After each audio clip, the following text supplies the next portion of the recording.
Bona tarda i benvinguts al primer podcast de Random Nuriel, un espai que servirà per parlar de diversos temes, els quals crec que només m'interessen a mi o, o a un grup molt petit de gent, però en fi. Voldria començar el meu canal parlant d'un programa de televisió el qual m'ha fascinat, m'ha encantat, m'ha enamorat. Aquest programa és Crims de TV3. Jo vaig començar durant el famós confinament, vaig començar a mirar-me els capítols que estaven penjats a TV3 a la carta i em va encantar. O sigui, per mi és un dels millors programes que ha fet TV3, tant per la seva part d'edició, el guió, tot. És un programa que està molt ben detallat, està cuidat, està perfilat, està acurat, està fet amb molt de carinyo. Crec que relatar crims de casa nostra d'aquesta forma sembla que estiguem vivint als Estats Units, desgraciadament. Però el que sí que té als Estats Units és que ens fascina tot el món televisiu i el que ens arriba d'allà, i crec que Crims de TV3 ho fan molt bé perquè ells agafen com tota aquesta part de la intriga dels crims i la plasmen. Hi ha diversos crims que tenen 2 capítols, dic diversos perquè crec que en són 2, el de la bibliotecària, Helena Jubany, i el de Brito i Picatoste. Entrarem a parlar dels crims que a mi més m'han cridat l'atenció i que crec que són més importants. Haig de dir que també m'he enganxat al podcast de crims de Catalunya Ràdio, també us el recomano 100%, està molt ben fet. Carles Porta és un gran narrador, un gran periodista, un gran comunicador.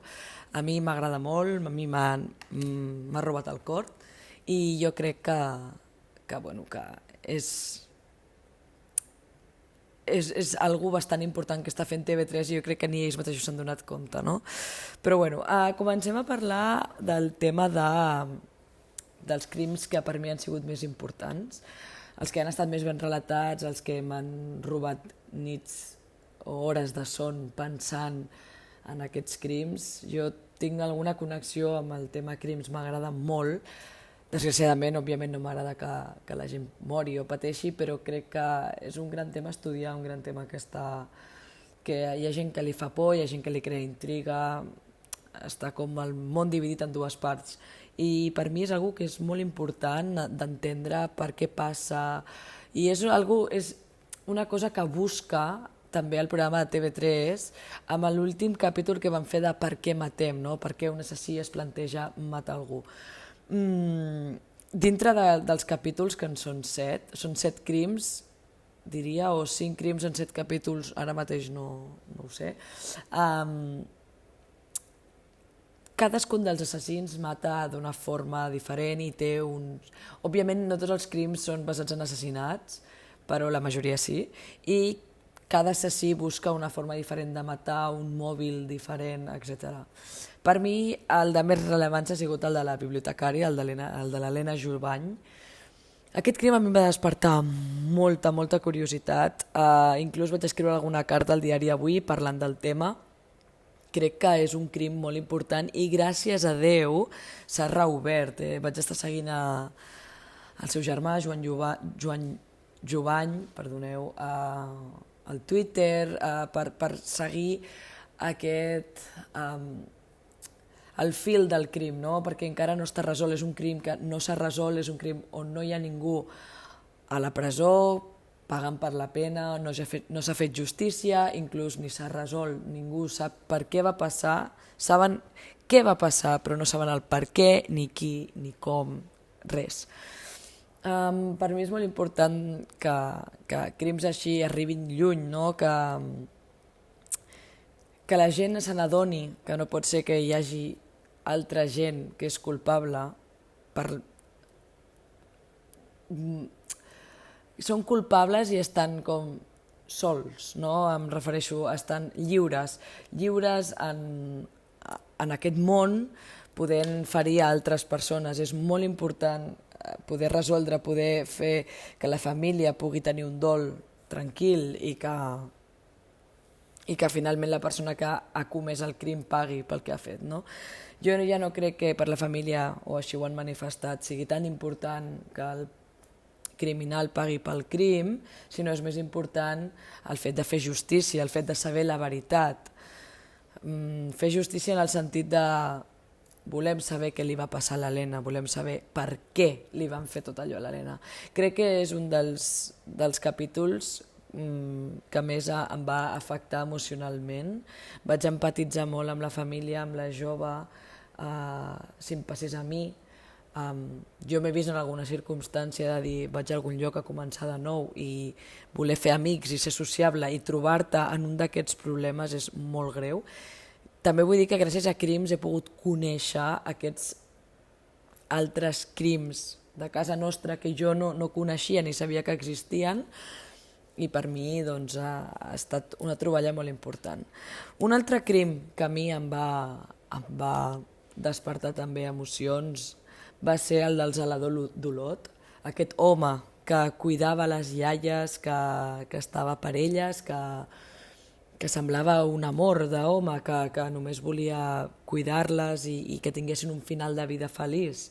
I després resulta que era un dels assassins en sèrie més bèstia de Catalunya, un home que semblava indefens, un home que semblava que no podia ni fer mal ni una mosca, no? I després resulta que agafa i ha matat aquí a tot Cristo, de maneres al principi sí que lleus, però després ja ficant, no sé, lleixiu a les tràquees de les àvies i aquestes coses. Aquest em va semblar molt pertorbador perquè l'home realment semblava doncs un bon home, no? Un home que es dedica a això, que és zelador, que va pels hospitals, que cuida les iaies, que els hi fa la manicura, que les pentina, i tu el veies per allà i pensaves, aquest pobre home, sí, aquest pobre home no pot haver matat a ningú, i després resulta que és un dels assassins en sèrie més bèstia, no pel fet de com matava ni a qui matava, sinó pel fet de que era per acumulació de morts, del nombre de morts, i inclús crec que a dia d'avui no sap del cert quantes persones va arribar a matar perquè ni ell mateix se'n recordava. Jo crec que estàvem parlant d'un tema més de bipolaritat, no? D'un home que, com Dr. Jekyll i Mr. Hyde, no? De dia és doctor i de nit és un assassí. Ell no era aquest cas, no? Però sí que una mica de bipolaritat, no? Perquè com pot ser que tu puguis arribar a mentir o amagar alguna cosa així i després actuar també, no? I tu li veies que aquell pobre home no tenia maldat, però el que sí tenia era alguna malaltia, jo crec que mental. Així com a diferència dels assassins de l'Helena Jubany, crec que això sí que va ser algú més planificat, una cosa que ja era de grup, perquè, perdoneu, però m'he deixat de dir alguna cosa molt rellevant del crim de l'Helena Jubany, que va ser aquest joc de rol. Jo encara no he acabat d'entendre què és ben bé un joc de rol. M'he informat, he intentat buscar coses, informació a Google, parlant del tema, de què són ben bé els jocs de rol, perquè per mi el joc de rol són aquests jocs que jugues online amb altres persones i vas fent, el Fortnite, aquests tipus de jocs, però no, resulta que existeixen a la vida real, o sigui, hi ha gent que integra aquest joc de rol, com Dragones i Mazmorres, que podien jugar a Stranger Things o a Big Bang Theory. Hi ha gent que ho integra dins seu i ho fa a la vida real, però aquests jocs de rol pot ser a Dragones i Mazmorres i jugar com si res, o pot ser que tu a la vida real adoptes un rol que no és el teu i pots acabar assassinant una persona. Això és un tema que jo encara no he arribat a entendre. Quin joc de rol es tractava? Per què? Amb els anònims, van deixar uns anònims a la seva porta. Estem parlant del primer cas, que m'he deixat alguns detalls a resoldre, a comentar, més ben dit. Li deixaven 2 anònims a l'Helena abans de que es trobés el seu cos, uns anònims on li deixaven un suc i una orxata i on dintre hi havia benzodiazepines, unes benzodiazepines que la dormien, no? I la primera vegada que se les va prendre t'adormen i tens pèrdua de memòria però del moment. L'endemà no te'n recordes del que va passar en els moments que tu estaves sota els efectes de les benzodiazepines, no? I finalment, doncs, bueno, l'acaben brutalment, no sabem què, perquè no està del tot, però sí que entra dintre un coma a causa de prendre aquestes benzodiazepines involuntàriament i l'acaben tirant pel balcó o pel terrat d'un edifici del Calvet d'Estrella de Sabadell. No? Els jocs de rol és el que us deia, jo no ho he acabat d'entendre mai. Espero que aquest crim es pugui resoldre per poder arribar a entendre en quin moment un joc així se'n va de les mans. I finalment, he volgut només escollir-ne 3 per no fer això molt llarg, el de Brito i Picatoste. Brito i Picatoste eren 2 presoners.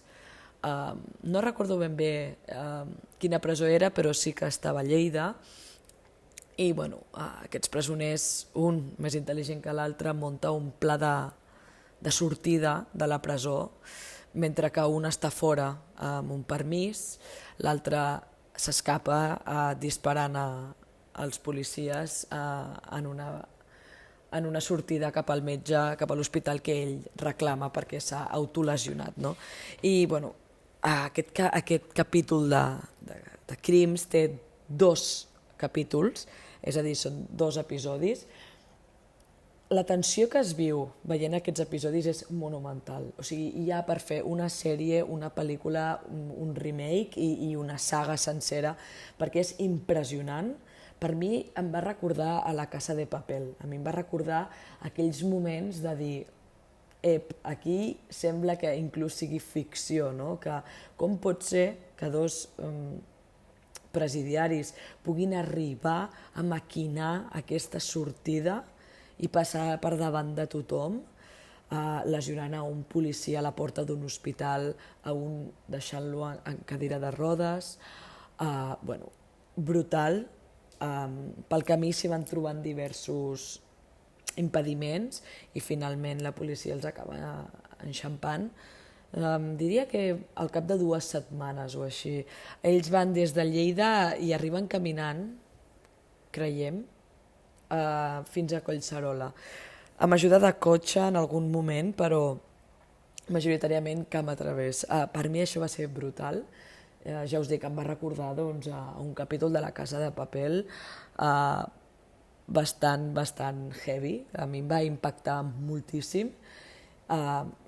I no sé, per mi va ser una de les coses que jo no sabia de Catalunya, però va ser bastant important i impactant també.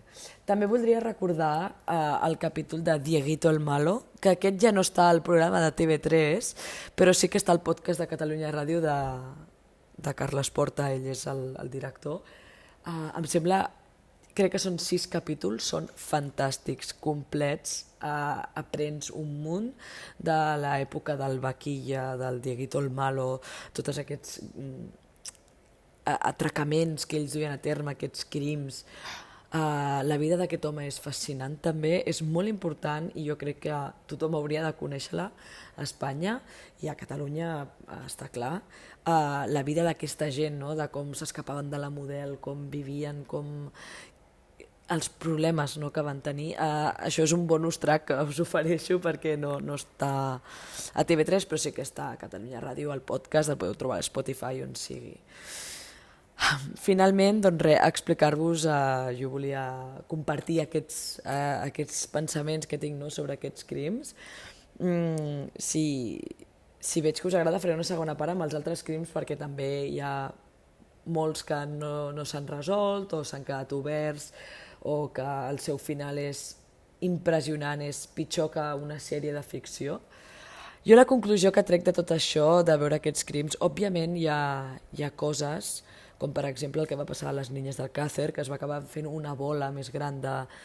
Òbviament no de la que era el crim, no? Perquè això mai es pot dir, o sigui, al final on no hi ha una solució és en la mort d'una persona, però al final es va acabar televisant o venent de forma molt extensa i al final és un crim i per exemple es van acabar doncs, televisant les autòpsies de les nenes i aquestes coses. Òbviament jo no estic a favor d'això, però sí que estic a favor de que la gent conegui quins són els perills, amb quines persones convivim, quines coses han passat al nostre país, a Barcelona, algú que està al costat de casa teva, no?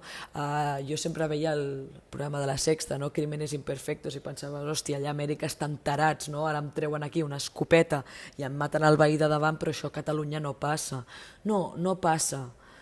Majoritàriament no et passarà a la Diagonal de Barcelona, no? Però sí que passen altres coses i passen a casa nostra i és important no girar l'esquena cap a aquests temes, no? I és important dir, bueno, ho hem d'afrontar, no? A casa nostra també hi ha crims que es passen de la ficció, que dius això sembla que estigui escrit en un guió i no és així, no? Però bueno, jo crec que és important que Catalunya conegui les coses que han passat i que han sigut transcendentals per a moltes persones, que ha hagut un abans i un després en certs barris, en certes famílies, en certs llocs, i que la memòria sempre quedi. Finalment, volia acabar aquest podcast dient que crec que hi haurà una nova temporada de Crims, una nova temporada jo crec que carregada d'emocions, misteri, intriga, totes aquestes coses que a mi, per exemple, m'encanten. No puc esperar pels nous crims. Jo crec que potser seran alguns que ja estan emesos, no? en el programa de Catalunya Ràdio de Crims i en el podcast, però veure'ls televisats també és molt important perquè veus les proves, fotografies de l'època, del moment, i jo crec que és bastant important. Crec que hi haurà nova temporada perquè he vist que estàvem buscant nous figurants per recrear les imatges i els crims i aquestes coses que els encanta fer a la tele. I li vaig preguntar jo directament a Carles Porta, li vaig obrir pel Twitter i li vaig dir, escolta'm, hi haurà nova temporada, i em va contestar amb una careta somrient, així que jo crec que sí, que podem dir que hi haurà nova temporada. Així que ens veiem en el pròxim podcast, espero que us hagi agradat i un petó gegant.